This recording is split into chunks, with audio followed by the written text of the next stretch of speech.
não estavam aqui, só para vocês se integrarem na palavra. A primeira coisa que eu quero ressaltar é que exatamente os 7 pecados capitais não existe na Bíblia, não está na Bíblia, né? O conceito de 7 pecados capitais. A Bíblia fala das obras da carne, lá em Gálatas. A Bíblia fala a respeito da natureza do homem caído, em Efésios e Colossenses, e a Bíblia fala em Provérbios 6 coisas que Deus abomina, mas a Bíblia não fala dos 7 pecados capitais. Essa ideia nasceu no século IV, né? Lá no século IV ela nasceu através do movimento. Quando o cristianismo se oficializou como a religião oficial em Roma, então o Constantino ele declarou que a partir dali a igreja, ou seja, a religião oficial de Roma ia ser o cristianismo. Para a perseguição aos cristãos, cessa a perseguição aos cristãos. Mas ali, o que acontecia? Aquela sociedade era mundana. Os cristãos, eles não conseguiram colocar dentro da igreja todos os conceitos da natureza humana. Então, aquilo era muito forte, aquilo impregnou a igreja, porque a igreja se tornou parceira do Estado. E quando a igreja se torna parceira do Estado, ela tem o poder, ela para de anunciar, porque a igreja é levantada para anunciar ao povo, anunciar ao Estado o quê? Aquilo que o Estado falha, aquilo que é injustiça, desigualdade social, isso que nós vemos hoje. E a igreja parou de anunciar aquilo. Então, alguns homens se reuniram e esses homens ficaram indignados com aquilo e resolveram se retirar. E foram para o deserto no Egito. E isso se deu no movimento monástico. Monástico por quê? Porque vem dos monges de Ana. Eles foram para onde? Eles foram se isolar do mundo. Eles foram se isolar dessa sociedade. E ali começou o monastério. E dentro desse monastério existia um monge grego chamado Evagrio Ponto. E ele, quando ele percebeu aquela sociedade corrupta, ele quis o quê? Ele quis identificar 8 pecados que ele dizia que considerava os crimes ou as paixões humanas mais animalescas, mais terríveis. E aí ele começa a falar desses pecados: o orgulho, a vanglória, a preguiça, a melancolia, a ira, a luxúria, a avareza e a gula. Então, para Evagrio, esses pecados tornavam-se pior à medida que o homem se tornava mais egocêntrico. À medida que o homem pensava mais nele e não olhava mais o próximo. Aquilo se tornava o quê? Ele se afastaria da imagem de Deus. E se tornaria a imagem de uma besta. O que é uma besta? Uma besta no sentido religioso é o diabo. Por quê? Porque ele tira toda a imagem de Deus e começa a pôr dentro dele todas essas paixões. Porque se você vê, são paixões, são coisas que Deus ele abomina. Por quê? Porque erra o alvo. Você não acerta o alvo, você vai em volta, mas você não consegue acertar o alvo, que é Jesus. Então, mais tarde, alguns teólogos, entre eles Tomás de Aquino, eles foram olhar a lista de novo e foram dar uma ajustada, foram colocar e foram ver quais os pecados que eles achavam os mais graves. E eles finalizaram essa lista com a lista que a gente tem hoje, que é o orgulho, a inveja, a ira, a preguiça, a avareza, a gula e a luxúria. Então são esses os denominados 7 pecados capitais. Aí, esses 7 pecados capitais, existia um discípulo do monge, do Evagrio, que era o João Cassiano. Então ele leva essa lista para o Oriente e ali Gregório Magno, né? Ele oficializa esses pecados capitais e coloca dentro do catolicismo romano, e a partir do século XII ele é integrado no catequismo, no catequese da Igreja Católica, tá? Para nós, Para nós, todo pecado leva à morte. A Igreja Católica, ela classifica os pecados em mortal e venial. E mortal porque é grave e venial que é leve. Mas a Bíblia diz que o salário do pecado é a morte, não é? E o dom gratuito de Deus é a vida eterna em Cristo Jesus. Por que discorrer sobre esses pecados? Você pode me perguntar. Porque esses pecados vão fazer o quê? Vai nos dar um gabarito de avaliação de nós mesmos. Sabe o gabarito? Não tem lá o risquinho? Então, quando você começa a conhecer cada pecado mais profundamente, conforme a Bíblia fala, você vai ter uma avaliação de você mesmo, da sua conduta moral e espiritual. Não é? Porque eu vou começar a me avaliar. Eu vou começar a ver. Opa, peraí, eu não sei o que é orgulho. Eu não sei muito bem o que é inveja, ira. Mas aí nós vamos estudar através da palavra de Deus. E aí sim, nós vamos entender que nós precisamos mudar todos os dias. Que o nosso processo é santificação. Sem santificação, nós não podemos ver a Deus. Porque a gente sai da imagem de Deus. Então é isso. C.S. Lewis, ele diz que o orgulho é o supremo mal. Ele diz que o orgulho é o mais completo estado da alma ante Deus. O orgulho. E a semana passada nós falamos sobre orgulho, eu não vou repetir, mas o orgulho foi o pecado de Lúcifer, né? E o orgulho, se você for ver, ele gera todos os pecados, porque é tudo através do orgulho. Tá certo? O orgulho faz você ver uma pessoa de cima para baixo. Porque você se acha melhor, então você olha para baixo. Não é? Você se acha melhor, você se acha que você sabe tudo, que você tem tudo, que não existe pessoa melhor que você é bom em tudo. Então esse é o pecado de Lúcifer. Lá ele diz assim que ele já queria ir num alto monte, ele já queria ser melhor do que Deus. Deus para ele já era obsoleto. Então quando a gente se acha muito bom, a Bíblia diz: aquele que está de pé, cuidado para que não caia. Amém? E hoje nós vamos falar a respeito da inveja. A inveja, eu queria que você abrisse em Gálatas 5:26.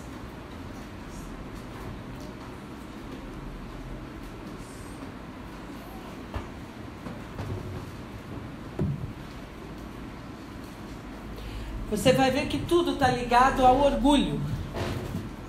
O orgulho, dizem os teólogos, é o pai de todos os pecados. Por que pecado capital, gente? Porque é um pecado cabeça. E dentro desse pecado cabeça vai vir outros pecados. Por isso que chama pecado capital, tá? Só uma observação. Então diz que todo mundo achou? Olha lá, tá lá no telão. Não sejamos presunçosos, arrogantes, soberbos, orgulhosos, provocando uns aos e tendo inveja um dos. Então aqui já está bem claro. Quando você é orgulhoso, quando você é presunçoso, quando você é arrogante, soberbo, você se acha melhor que o outro, então você vai provocar o outro. Você vai provocar, não tem jeito. Você vai falar: isso daí não sabe nada. Tá com nada, não é? A Bíblia está falando e tendo inveja. Então, o orgulho faz você olhar a pessoa de cima para baixo. A inveja faz você olhar a pessoa de baixo para cima. Lembra disso? O orgulho de cima para baixo. A inveja de baixo para cima. Porque a pessoa que tem inveja, ela se acha inferior. Então ela vê você lá em cima e ela lá embaixo. Então isso já é uma característica da inveja. A inveja faz com que olhemos as pessoas. E olhamos para as pessoas naquilo que nós não temos, naquilo que a gente gostaria de ter. Então eu passo a olhar a pessoa, eu passo a olhar aquilo que eu gostaria de ser, eu não sou e ela é. Eu começo a olhar isso. Eu começo a olhar as pessoas naquilo que eu gostaria de conseguir e que ela conseguiu, mas eu não. E começo a olhar a pessoa assim. Ela conseguiu, eu não consegui. Eu queria ser o que ela é, mas eu não sou. Eu não sou. Eu queria, a inveja faz que você olhe a pessoa e você queira ter a aparência ou o visual que ela tem. Então eu começo a olhar a pessoa e falar, mas eu queria ter aquela roupa, mas eu queria ter aquele sapato, mas eu queria ter aquela roupa, mas eu não tenho. Então, aos nossos olhos, aquela pessoa é melhor do que nós. E quando a gente faz isso, nós começamos a olhar não aquilo que nós temos, mas aquilo que nós não temos. Então o meu olhar muda. Tudo é olhar. Não é? Tudo é olhar. Começou lá em Adão e Eva, não começou? A serpente falou para ela, olha lá aquele fruto tão saboroso, você nunca percebeu o fruto? Ela passava lá todo dia e estava lá o fruto. Mas na hora que a serpente veio e falou, olha, ela já, a Bíblia diz, desejou o fruto. Porque tudo começa com o olhar. Então aí a gente passa a desejar não apenas o que aquela pessoa tem, mas que ela não tem aquilo que ela tem. Eu não quero mais só o que ela tem. Eu quero que ela não tenha mais nada. Eu quero destruir aquela pessoa. Isso se chama inveja. E aí os seus pensamentos começam assim. Se ela tem, por que eu não posso ter? Por que ela e não eu? Por que é o Edilson que canta aqui e não sou eu?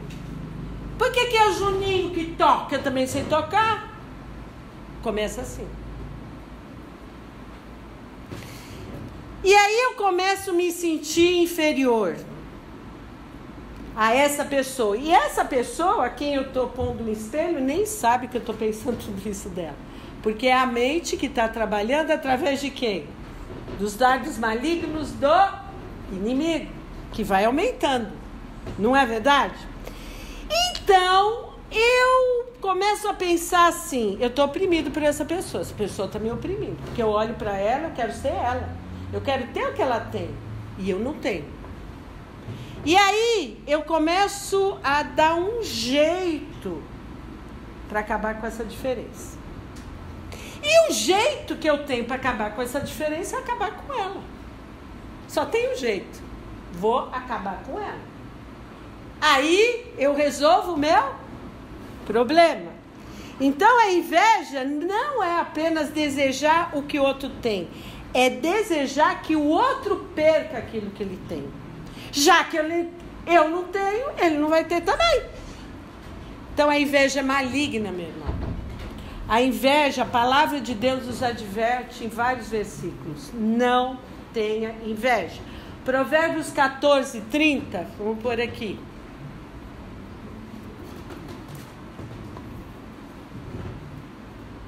Provérbios 14, 30. Provérbios é no meio da Bíblia, tá?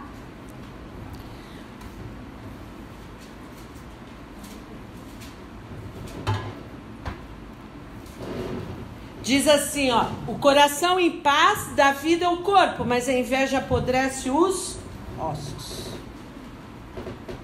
O coração em o quê? Paz. Quando você tem inveja, meu irmão, apodrece seus ossos porque você fica tenso, porque você fica com dor de estômago, fica com raiva, fica com ira, fica com tudo. Então vai apodrecer, não vai? Por isso que a Bíblia diz que nós temos que ser o cheiro, o perfume de Cristo. E quando o pecado ele tem cheiro mau, ele fede. E a inveja não é uma força passiva, ela é ativa. Ela vai para cima, ela não quer saber. Ela vai para cima com tudo. Porque a inveja levou Caim a matar Abel. A inveja começou ali, ó. Caim invejou Abel. E ele matou. Vamos ver isso lá em Gênesis? Vamos ver o que a Bíblia nos diz.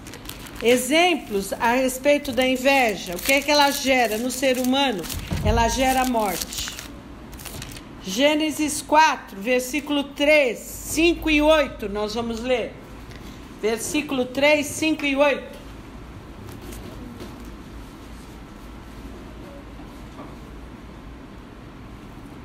Acharam? Versículo 3. Aconteceu que no fim de uns tempos trouxe Caim do fruto da terra uma oferta ao Senhor. Abel, por sua vez, trouxe das primícias do seu rebanho da gordura desse. Agradou-se o Senhor de Abel e de sua oferta, ao passo que de Caim e de sua oferta não se agradou. Irou-se, pois, sobremaneira Caim e descaiu-lhe o semblante. Então, uma pessoa que tem inveja, ela já tem o quê? Ela é enfurecida. Ela fica com raiva, ela já olha a outra pessoa com raiva. A pessoa passa por ela, até muda a face. Só de passar. Não é? E aí, olha o que gerou isso no versículo 8. Disse Caim a Abel, seu irmão, vamos ao campo. Estando eles no campo, sucedeu que se levantou Caim contra Abel, seu irmão, e o matou. Matou, porque a inveja, ela quer destruir, ela quer matar, ela não suporta. Ela não suporta que aquele irmão conseguiu, sei lá, uma promoção, conseguiu uma casa, foi agraciado com alguma coisa. Ele fala, não, porque ele tem que ser eu. Não é? E aí ele quer destruir. Aí o irmão vem todo feliz falando, comprei uma casa. Que? Aquela casa? Coisa horrível, hein? Tinha uma melhor? Não. Por quê? Porque ele não suporta. E em 1 João 3,12, o apóstolo João vai falar sobre isso para a igreja. Ele fala assim, 1 João lá no fim da Bíblia, 3,12. Olha aqui, vamos começar no 11. 11:12. Porque a mensagem que ouviste desde o princípio é essa, que nos amemos uns aos outros. Não segundo Caim, que era o quê? O que Caim era? Maligno. E assassinou seu irmão. E por que o assassinou? Porque as suas obras eram más e a do seu irmão justas. Não segundo Caim, que pertencia ao maligno. Então, quando você começa a perder a imagem de Deus, você começa a se transformar numa besta. Você começa a ser usado pelo diabo. Você começa a ser um instrumento dele. E o diabo é bem astuto, ele vai falar assim, mas você é injustiçado. Você faz tanta coisa, ninguém olha para você. A voz do desejo, a voz de você pecar. Eu se fosse você.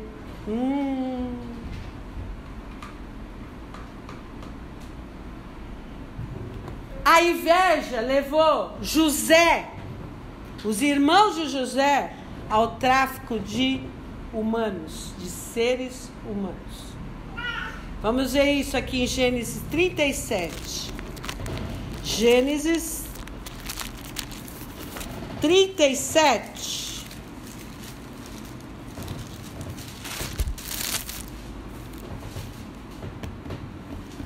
Versículo 23 e 24.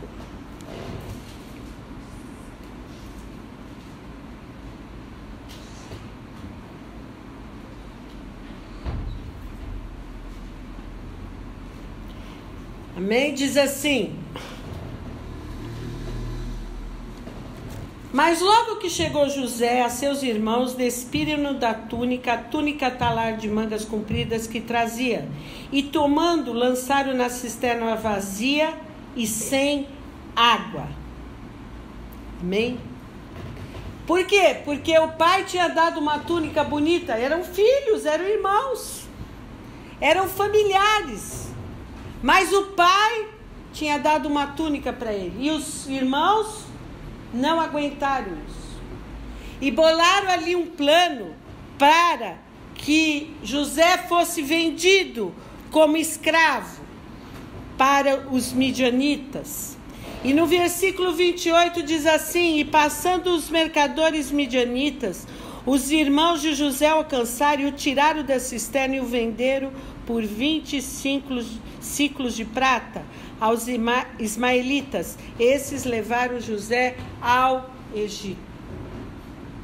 A inveja faz com que você nem olhe quem é do seu sangue.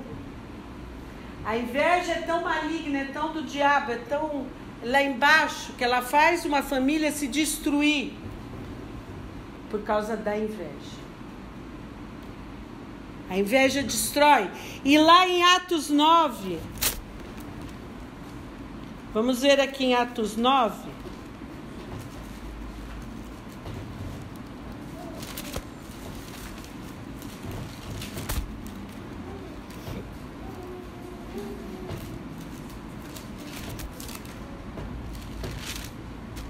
Aliás, Atos 7, 9, perdão. 7, 9.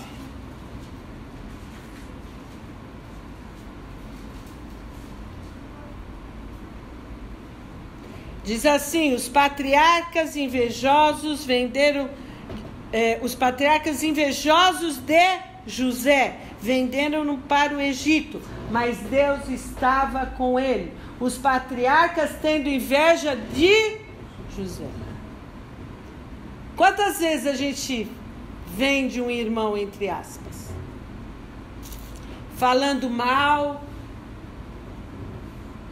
Porque você mata uma pessoa pela fala também. Pelas suas palavras você mata uma pessoa também.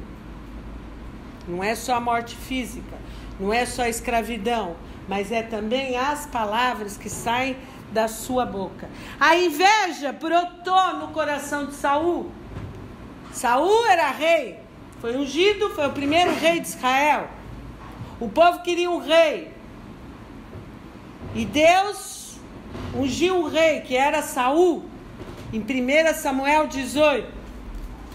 E lá em 1 Samuel 18 você vai ver que Davi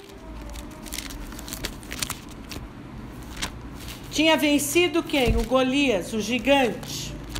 E você pode considerar a inveja como um gigante na sua vida, porque é um gigante. Porque ela se avoluma, ela cresce.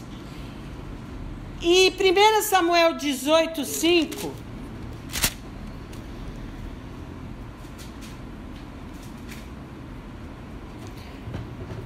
Saul, quando Davi venceu Golias, Saul levou Davi para o seu palácio.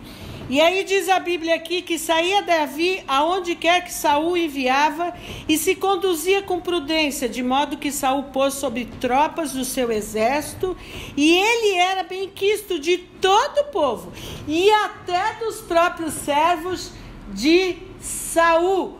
Tudo que Saul ordenava fazer, Davi fazia. Mas aí Saul começou a ter inveja de um menino. E ele era rei. Mas ele começou a ter inveja, olhar com inveja. Ele colocou Davi num alto posto. Aqui. Mas ele começou a ter o quê? A inveja. A inveja começou a brotar. E quando Davi voltava, olha aqui no versículo 7.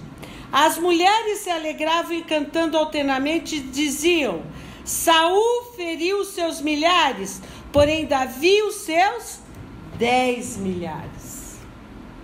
E aí o que aconteceu? Saul, no versículo 8, se indignou muito, pois essas palavras lhe desagradaram em extremo e disse: 10 milhares deram elas a Davi e a mim somente milhares? Na verdade, o que lhe falta senão um reino? Olha a inveja. Mas por que ele não eu? Eu sou melhor que ele, por que ele? Por que não me vem que eu faço tanta coisa? Mas o outro que não faz nada. E aí no versículo 9 diz assim: daquele dia em diante Saul não via Davi com bons olhos. Tudo começa no seu olhar, como que você olha para o outro? É no olhar que começa, não é? E aí, Saul queria matar Davi. No dia seguinte, no 10, um espírito maligno da parte de Deus se apossou de Saul, que teve uma crise de raiva em casa. E Davi, como nos outros dias, dedilhava a harpa. Saul, porém, trazia à mão uma lança, que arrojou, dizendo: encravarei a Davi na parede. Porém, Davi se desviou dele por 2 vezes. Saul temia Davi, porque o Senhor era com esse, e se tinha retirado de Saul. O Espírito Santo diz assim, a palavra de Deus diz: não põe o sol sobre a ira. Ou seja, não vá dormir com raiva. Porque quando você faz isso, você dá lugar ao diabo. Diz: não deis lugar ao diabo. Saul deu lugar ao diabo na vida dele. E a partir daquele dia, Saul vai proclamar uma guerra contra Davi. Por quê? Porque Saul via em Davi aquilo que ele não via nele. Davi era um homem segundo o coração de Deus, a Bíblia diz. Davi obedecia a tudo que Saul fazia. Davi por 2 vezes esteve frente a Saul e ele podia ter matado o Saul, mas ele diz: eu não mexo no ungido de Deus. E isso, para o Saul, era incompreensível, porque ele queria ser aquilo que Davi era. Um homem temente a Deus, um homem que respeitava os mandamentos de Deus, e um deles é: não matarás, não cobiçará. Você veja que tudo começa com a cobiça. A cobiça vai gerar tudo isso. Os 10 mandamentos está escrito: não cobiçarás a mulher do outro, não cobiçará a casa do outro, não cobiçará o animal do outro. Tudo começa pela cobiça. Amém? Então veja como é importante você começar a avaliar as suas atitudes. Por quê? Quais são as consequências da inveja na sua vida? Porque tudo tem uma consequência. O pecado, Deus perdoa? Lógico que Ele perdoa, mas tem uma consequência. Tudo que você faz gera uma reação, não gera? Um ato gera uma reação, não gera? E aí você não quer passar pela disciplina do Senhor. Então, quando a sua vida está parada na mesma tecla, quando não vai para frente de jeito nenhum, quando parece que o ano passa e você está lá na mesma coisa, começa a se autoexaminar, meu irmão. Começa a pedir para Deus: sonda-me, ó Deus. Davi fez isso. Davi, quando matou o marido de Batseba, não é? Ele entendeu isso depois. Porque na hora que ele pegou, na hora que ele mandou matar, para ele estava tudo bem. Ele era rei, ele mandava: eu quero a mulher que eu quero, e acabou. Não é? Mas aí Deus envia um profeta e manda falar para Davi. E aí Davi escreve um dos salmos mais bonitos da Bíblia, que é o Salmo 51, que ele diz: pequei contra ti somente pequei. Fiz o que era absurdo, fiz o que era impagável.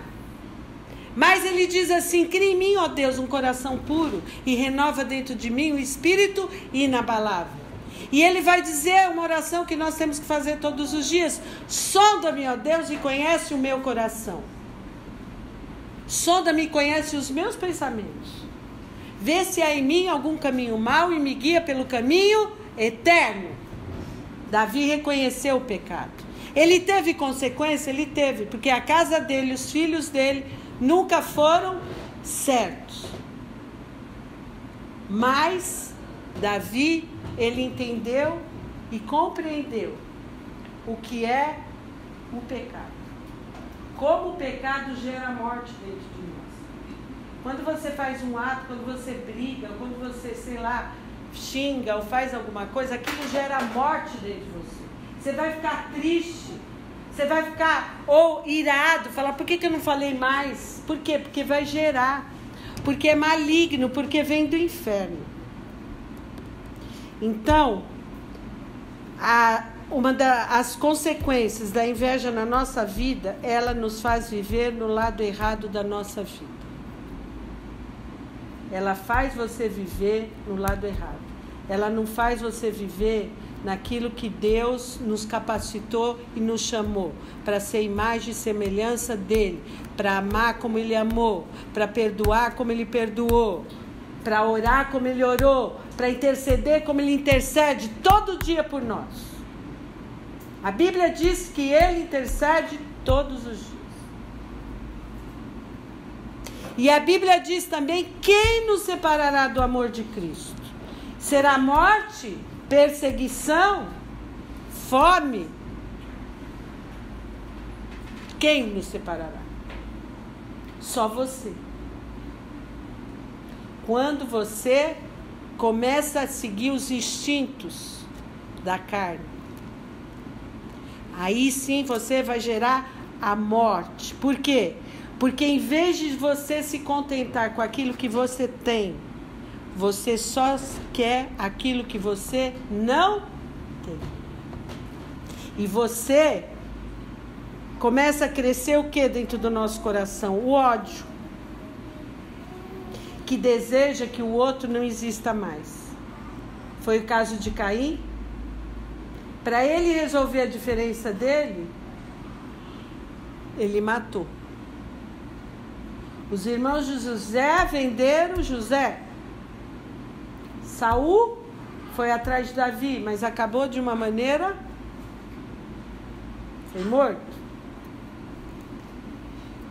Mas quando eu não mato fisicamente, eu mato também através das palavras, porque a Bíblia diz que a língua é um pequeno órgão carregado de veneno mortífero. Carregado. Com a língua eu posso abençoar e com a língua eu posso amaldiçoar. E ela fala mais uma coisa, como pode sair água doce de água amarga? Dá para sair? Então eu preciso aprender a ver o que eu falo durante o dia.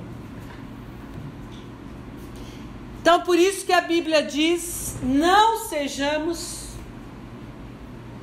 presunçosos, provocando uns aos outros. Você provoca dentro da sua casa, você provoca no seu trabalho, você provoca na igreja, você provoca aonde você mora, na vizinhança, você pode provocar em um monte de lugar. Por que você provoca? Porque você se acha bom. Né? Me acho bom. Sou bom.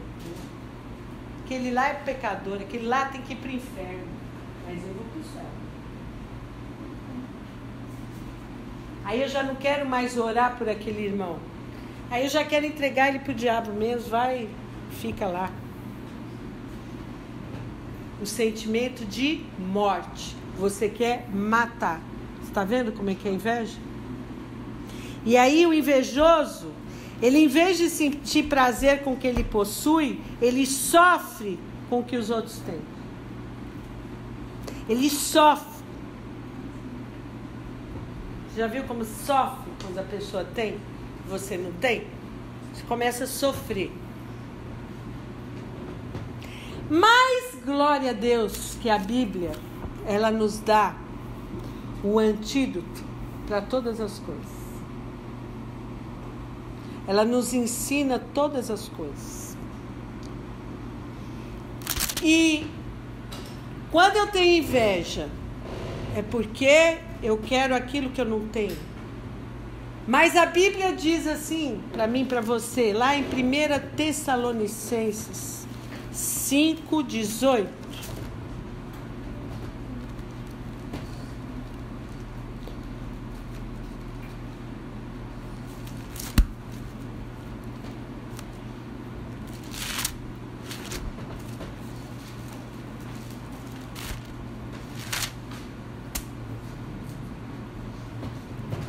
Em tudo, eu gosto mais dessa área. Em tudo dai graças, porque essa é a vontade de Deus em Cristo Jesus para convosco. O antídoto para inveja é você agradecer. É você ser grato no coração. Coração grato pelo que tem. E não um coração invejoso do que não tem. Um coração agradecido, ele é liberto.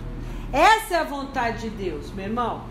Que você dê graças. A palavra de Deus diz assim: dê graças ao Senhor, porque o Senhor é bom e a misericórdia dele dura para sempre. Essa é a causa de nós não sermos consumidos.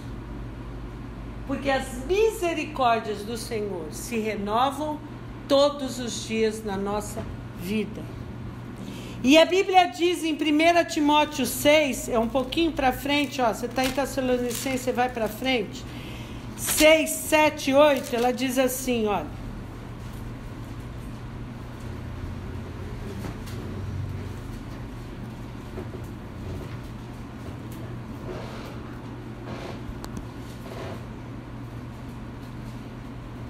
Porque nada temos trazido para o mundo, nada. Nem coisa alguma podemos levar dele, nada. Tendo sustento e com que nos vestir, estejamos contentes. Amém? Nada temos trazido para esse mundo e nada nós vamos levar. Então nós temos que aprender todos os dias a agradecer a Deus, primeiro pelo fôlego de vida, porque Ele te deu mais um dia. Você acordou de manhã? Agradeça a Deus. Agradeça a Deus porque você tem uma casa. Agradeça a Deus porque você tem pessoas que gostam de você, apesar de muitas vezes elas não serem como você quer, porque as pessoas não são como a gente quer. Cada um é diferente do outro. E o amor faz unir as diferenças. O amor faz você orar, interceder, suportar, que nem o Gregório falou ontem. O amor suporta, o amor tudo crê, tudo suporta, tudo espera. Porque o amor nunca acaba. Tudo vai acabar. As profecias vão acabar, os falar em línguas vão acabar, mas o amor jamais acaba. Então eu queria agora que você se levantasse no nome de Jesus. E nós vamos fazer um momento agora de agradecimento ao Senhor. Começa a agradecer a Deus tudo que você tem, os seus filhos, se você tem filhos. Começa a agradecer o seu trabalho e não amaldiçoar o seu patrão. Começa a agradecer pelo trabalho, porque o trabalho que você tem foi Deus que te deu, não foi o homem que te deu, foi Deus. Então começa a agradecer o trabalho onde você pisa todo dia. Começa a agradecer o meio de locomoção. Se você não tem um carro, agradeça porque você consegue andar, meu irmão. Você tem perna para andar. Agradeça os filhos que são herança do Senhor, que Ele nos dá para a gente tomar conta. Agradeça porque Deus veio, Jesus Cristo veio para destruir as obras do diabo. E se você está passando por alguma tribulação, se você está passando por um problema, saiba que Jesus já morreu na cruz por todos os seus problemas. E Ele diz que no mundo você vai ter aflição. Ele não diz que você não vai, mas que você tenha bom ânimo, que você confie nele, que você vai ver a glória do Senhor na sua vida. Amém? Mas para isso, meu irmão, é preciso se esforçar. Para isso é preciso ser diligente. É preciso você se analisar se você é orgulhoso, se você tem inveja. E você começar a trabalhar e pedir para o Senhor te libertar. E te fazer parecido mais com Ele. Então vamos agradecer a Deus. Agora começa a orar você e agradecer ao Senhor. Nós vamos cantar um cântico.